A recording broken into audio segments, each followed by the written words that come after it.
నమస్కారం. G3 news వార్తలకు స్వాగతం. ముందుగా వార్తల్లోని ముఖ్యాంశాలు.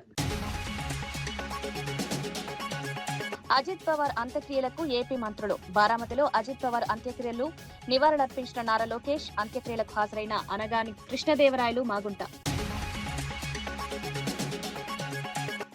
రైతులకు నీళ్లు లేవు, బీర్ ఫ్యాక్టరీలకు ఫుల్ సప్లై అంటూ హరీష్ రాయ్. సింగూరు నీరు ఎవరి కోసమంటూ హరీష్ రావు ప్రశ్న. కాంగ్రెస్ రైతుల కంటే ఫ్యాక్టరీలే ముఖ్యమని వెల్లడి. సాగునీరు ఇవ్వకపోతే ఉద్యమాలు తప్పవని హెచ్చరిక. లడ్డూలో జంతు కొవ్వు లేదని భూమన కరుణాకర్ రెడ్డి. సిట్ సిబిఐ నివేదికతో నిజాలు వెలుగులోకి వచ్చాయని వెల్లడి. తప్పుడు ప్రచారాలతో భక్తుల మనోభావాలపై దాడి.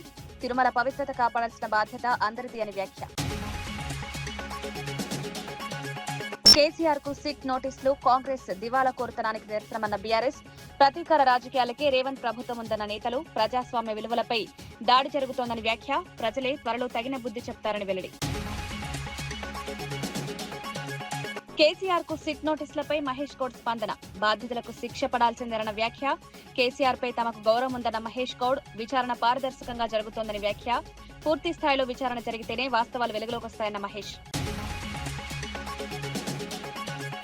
ఆంధ్రప్రదేశ్ లో అవినీతి మరోసారి వెలుగులోకి వచ్చింది. విజయనగరం జిల్లా పోలీస్ కార్యాలయంలో హోంగార్డ్ గా విధులు నిర్వహిస్తున్న శ్రీనివాసరావు ఇంట్లో ఏసీబీ అధికారులు విస్తృత సోదాలు నిర్వహించారు. విజయనగరం, గుర్ల, విశాఖ ప్రాంతాల్లోని అతడి నివాసాలు, సంబంధిత ప్రదేశాల్లో తనిఖీలు చేపట్టిన అధికారులు దాదాపు 20 కోట్ల విలువైన అక్రమ ఆస్తులు గుర్తించారు. శ్రీనివాసరావు గతంలో ఏసీబీ విభాగంలో సుమారు 15 సంవత్సరాలు పనిచేసినట్లు అధికారులు తెలిపారు. ఆ సమయంలో అధికారుల దాడులపై ముందుగానే సమాచారం అందించి డబ్బులు తీసుకున్నారని ఆరోపణలున్నాయి. అక్రమ సంపాదనకు సంబంధించిన ఆధారాలను సేకరిస్తున్నామని, కేసును మరింత లోతుగా దర్యాప్తు చేస్తామని అధికారులు వెల్లడించారు. ఈ ఘటన పోలీస్ వ్యవస్థలోని లోపాలను మరోసారి బయటపెట్టింది.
తెలంగాణ తొలి ముఖ్యమంత్రి కేసీఆర్ కు సిట్ నోటీసులు జారీ చేయడాన్ని బీఆర్ఎస్ తీవ్రంగా ఖండించింది. కాంగ్రెస్ ప్రభుత్వం అధికార దుర్వినియోగానికి పాల్పడుతోందని మాజీ ఎమ్మెల్యే క్రాంతి కిరణ్ ఆరోపించారు. పాలనలో విఫలమై రాజకీయ కక్షతోనే సిట్ పేరిట బీఆర్ఎస్ నేతలను వేధిస్తున్నారని మండిపడ్డారు. కేసీఆర్ నోటీసులు ఇవ్వడం ద్వారా ప్రజల దృష్టిని అసలు సమస్యల నుంచి మళ్లించాలనే ప్రయత్నం జరుగుతోందన్నారు.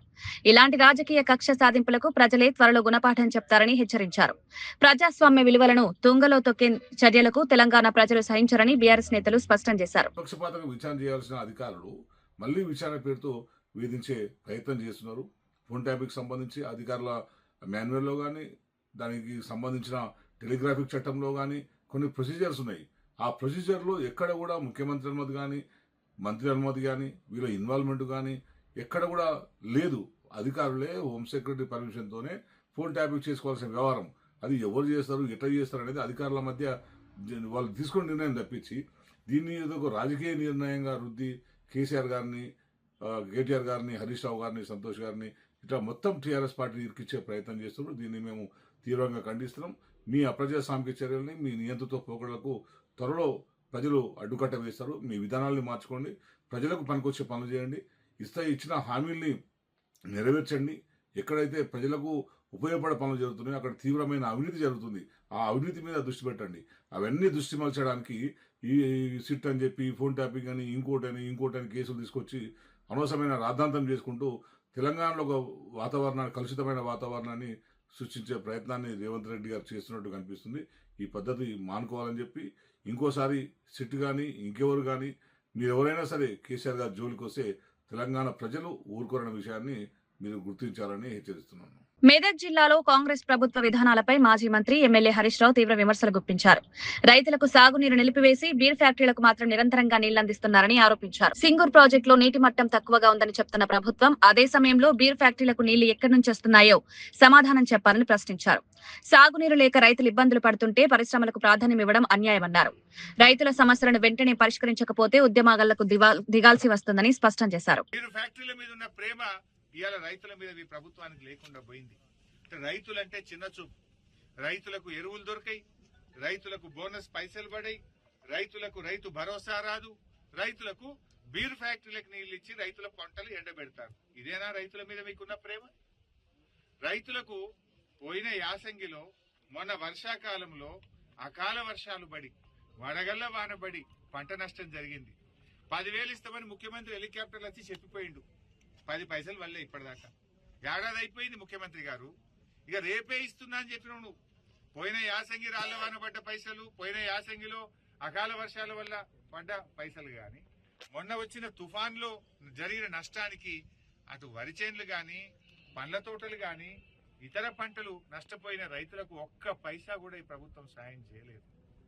మీరు బడా కాంట్రాక్టర్లకు బిల్లులు ఇస్తున్నారు, కమిషన్లు వచ్చే కాడ పైసలు రిలీజ్ చేస్తున్నారు.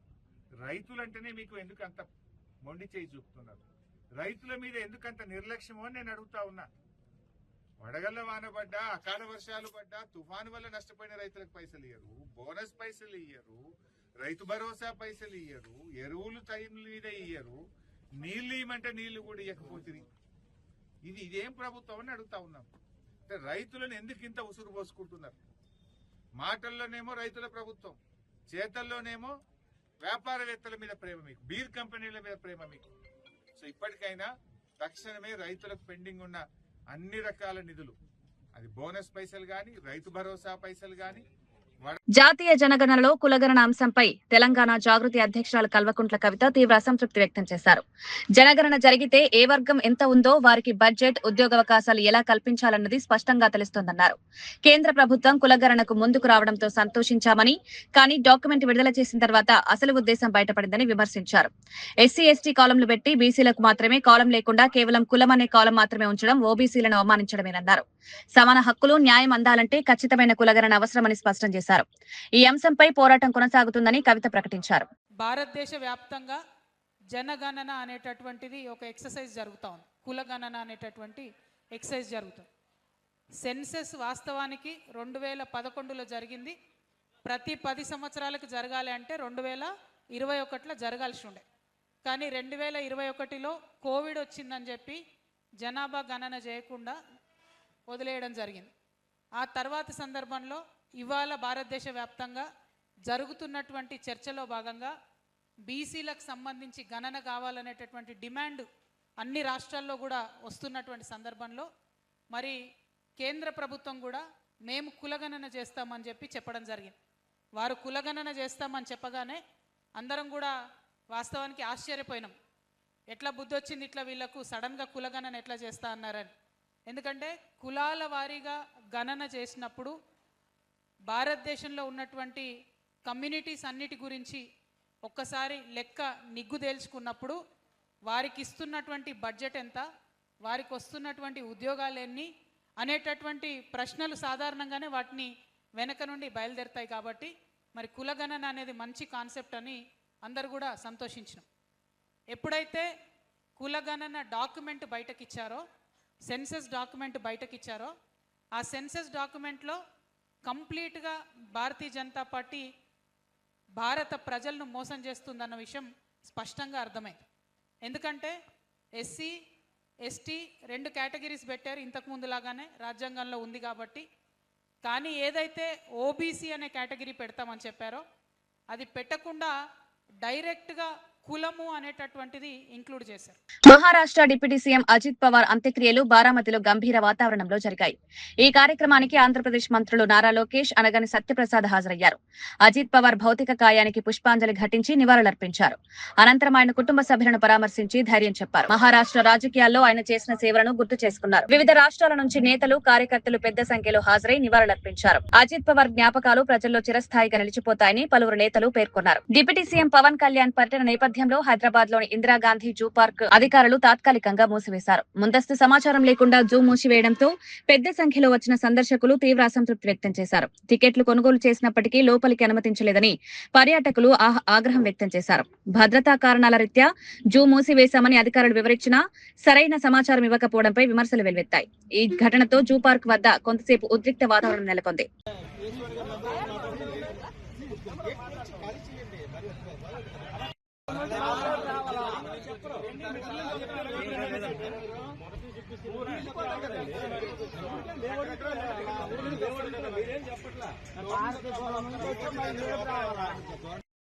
అసలు మళ్ళీ ఇక్కడికి వస్తారు, ఏ టైం వస్తారో అవుతారో చెప్పలేము. ఈ పిల్లలతో మేము తెల్లవారుసరికి వచ్చాము 9:30 అప్పుడు అనుకోండి. యాక్చువల్గా లేదనుకోండి ఫోటో పెట్టిస్తాం కదా క్లోజ్ అని. మీరు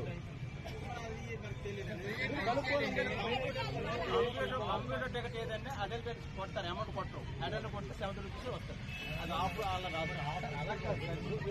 కొన్నిసార్లు పంచ్ చేయండి. ఇప్పుడు ఆఫ్ అమౌంట్ లేకపోతే మీరు పంచి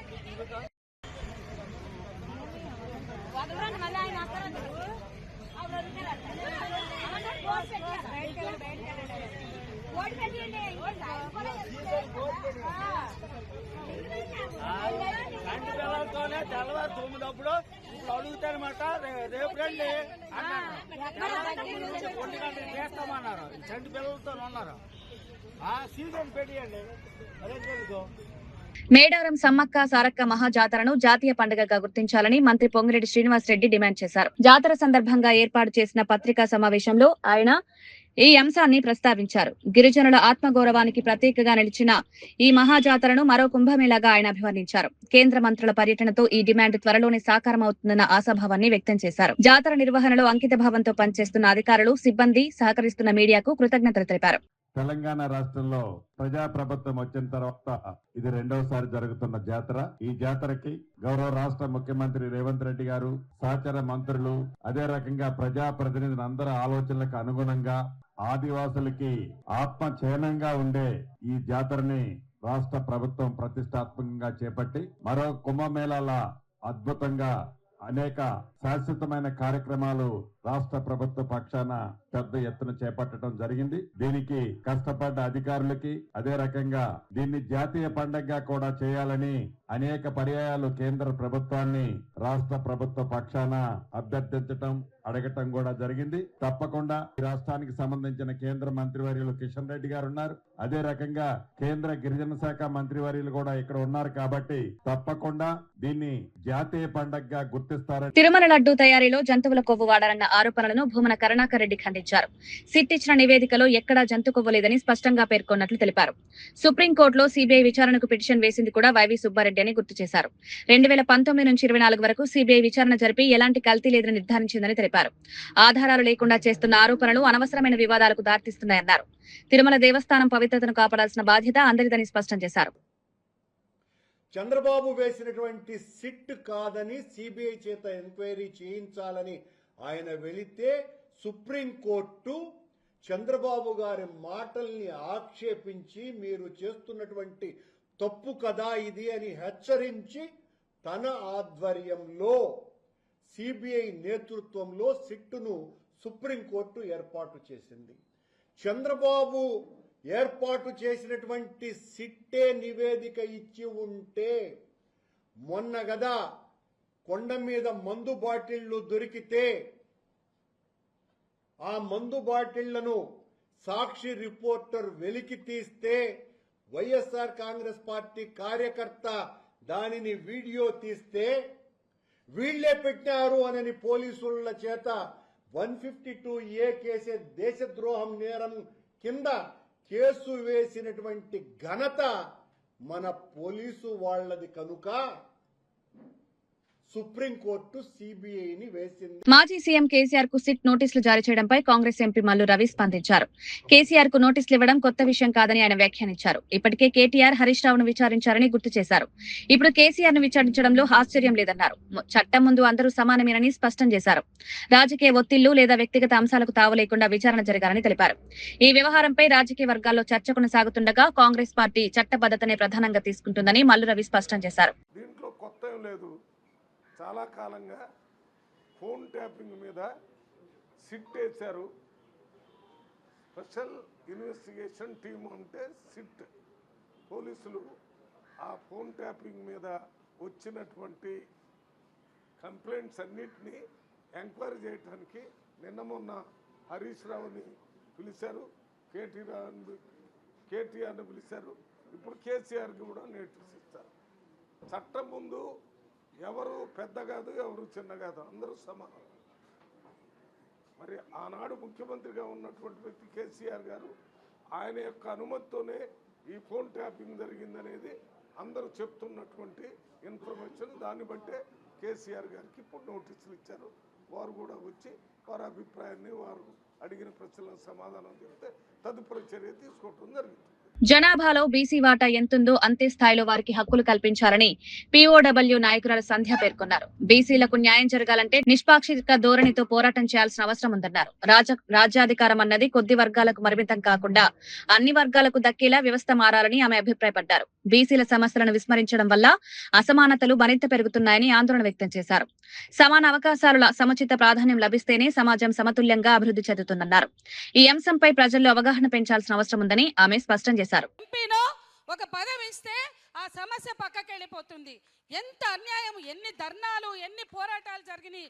కానీ ఇవాళ ఆ సమస్యని ఎవ్వరొచ్చినా పక్కన పడేసే ధైర్యం, అది బీజేపీనా కాంగ్రెసా మరే పార్టీ అయినా పక్కన పడేసే ధైర్యం ఎక్కడి నుంచి చేశారంటే, ఎవరు ఈ డిమాండ్ను ముందుకు తెచ్చినా అది తమ ప్రయోజనాల కోసమే అనేదిగా మారింది. కాబట్టి ఈ స్థితిలో నేను చెప్పదలుచుకుంది ఏంటంటే, 96లోనే మీ అందరికీ కూడా నేను స్పష్టంగా చెప్పదలుచుకున్నా, 96లో ప్రగతిశీల మహిళా సంఘం మహిళా రిజర్వేషన్ బిల్లు పార్లమెంట్లో ప్రవేశపెడితే Deve Gowda government OBC minority సవరణతో bill పెట్టాలని ఈ దేశంలోనే మొట్టమొదటిసారిగా డిమాండ్ చేసిన సంఘం మా ప్రగతిశీల మహిళా సంఘం. ఆ రోజు యథాతథం అని చెప్పి ఈ రాష్ట్రంలో ఉన్న మహిళా సంఘాల ఐక్య కార్యాచరణ చేస్తే మల్లు స్వరాజ్యం లాంటి వాళ్ళు, గుజ్జుల సరళాదేవి లాంటి వాళ్ళు చాలా పెద్దవాళ్ళు ఉన్నారు అందులో. యథాతథం ముందు రానివ్వవే బిల్లు రాని, పెద్దావిడ మల్లు స్వరాజ్యం నాతో అన్నారు, ముందు ఆ బిల్లును రాని, అట్లా నువ్వు అడ్డుపడితే ఎట్లా అంటే మేము బాయ్కాట్ చేశాం. 96లో యథాతథం కాదు, గీతా ముఖర్జీ ఆ బిల్లుని డ్రాఫ్ట్ చేస్తూ ఆ బిల్లు వెనుక కూడా 95లో 4th వరల్డ్ ఉమెన్స్ కాన్ఫరెన్స్ జరిగింది బీజింగ్లో. అక్కడ మేము నిర్ణయాధికారంలో సమభాగస్వామ్యం ఎజెండాకు తెస్తే ఆనాటి మానవ వనరుల మంత్రి మాధవరావు సింధియా ఇండియా టీంని హెడ్ చేశారు. దీన్ని మనం పోస్ట్ బీజింగ్ కాన్ఫరెన్స్లో చర్చిద్దామన్నారు. చాలా గొడవ చేసినాం మేము బీజింగ్లో. అయితే పోస్ట్ బీజింగ్ కాన్ఫరెన్స్లో నిజంగానే ఈ అంశం వచ్చింది. సెలెక్ట్ కమిటీని వేశారు గీతా ముఖర్జీని, ఆమె బిల్లు ప్రవేశపెట్టారు. ఆమె బిల్లుని డ్రాఫ్ట్ని ఫైనల్ చేశారు. ఆమె డ్రాఫ్ట్ ఫైనల్ చేస్తూ ఏమన్నారంటే, ఎస్సీ ఎస్టీ రిజర్వేషన్లు ఉన్నట్లే బీసీలకు రిజర్వేషన్లు ఉంటే మహిళలకి అందులో అవకాశం. విమాన ప్రమాదంలో మహారాష్ట్ర ఉప ముఖ్యమంత్రి అజిత్ పవార్ మృతి చెందిన విషయం రాష్ట్ర వ్యాప్తంగా తీవ్ర విషాదాన్ని నింపింది. ఆయన మృతదేహాన్ని చూసేందుకు బారామతిలో వేలాది కార్యకర్తలు, అభిమానులు తరలివచ్చారు. నేతను కోల్పోయిన బాధతో కార్యకర్తలు కన్నీరు మున్నీరవుతూ భావోద్వేగానికి లోనయ్యారు. అజిత్ పవార్ రాజకీయ జీవితంలో చూపిన దూకుడు, ప్రజలకు అందించిన సేవలు ఈ సందర్భంగా గుర్తు చేసుకున్నారు. ఈ ఘటన మహారాష్ట్ర రాజకీయాల్లో తీరని లోటుగా మారిందని పలువురు వ్యాఖ్యానించారు. నాయకుడిని కోల్పోయిన బాధతో శోకసంద్రంలో మునిగిన కార్యకర్తల దృశ్యాలు హృదయాలను కలిచివేశాయి.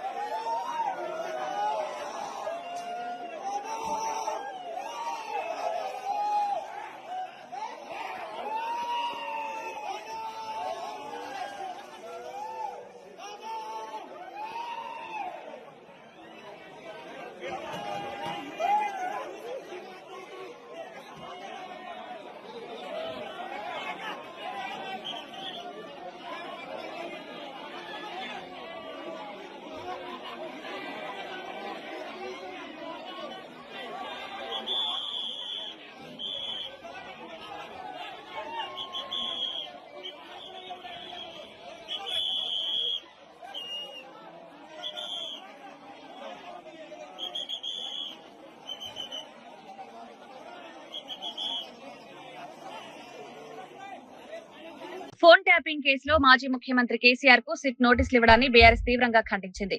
ఇది కాంగ్రెస్ ప్రభుత్వ దివాలా కోరుతనానికి నిదర్శనమని బీఆర్ఎస్ నేత క్రాంతి కిరణ్ విమర్శించారు. పరిపాలన చేతకాక రాజకీయ కక్షతోనే సిట్ పేరిట వేధింపులకు పాల్పడుతోందని ఆరోపించారు.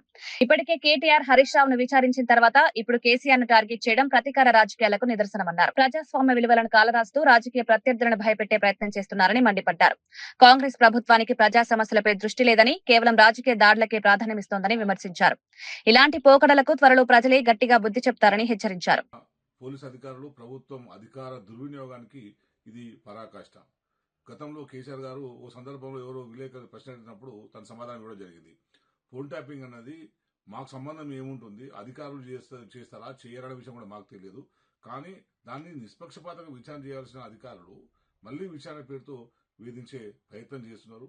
ఫోన్ ట్యాపింగ్ సంబంధించి అధికారుల మాన్యువల్లో కానీ, దానికి సంబంధించిన టెలిగ్రాఫిక్ చట్టంలో కానీ కొన్ని ప్రొసీజర్స్ ఉన్నాయి. ఆ ప్రొసీజర్లో ఎక్కడ కూడా ముఖ్యమంత్రి అనుమతి కానీ, మంత్రి అనుమతి కానీ, వీళ్ళ ఇన్వాల్వ్మెంట్ కానీ ఎక్కడ కూడా లేదు. అధికారులే హోమ్ సెక్రటరీ పర్మిషన్తోనే ఫోన్ ట్యాపింగ్ చేసుకోవాల్సిన వ్యవహారం. అది ఎవరు చేస్తారు, ఎట్లా చేస్తారు అనేది అధికారుల మధ్య వాళ్ళు తీసుకున్న నిర్ణయం తప్పించి దీన్ని ఏదో ఒక రాజకీయ నిర్ణయంగా రుద్ది కేసీఆర్ గారిని, కేటీఆర్ గారిని, హరీష్ రావు గారిని, సంతోష్ గారిని ఇట్లా మొత్తం టీఆర్ఎస్ పార్టీ ఇరికిచ్చే ప్రయత్నం చేస్తున్నారు. దీన్ని మేము తీవ్రంగా ఖండిస్తున్నాం.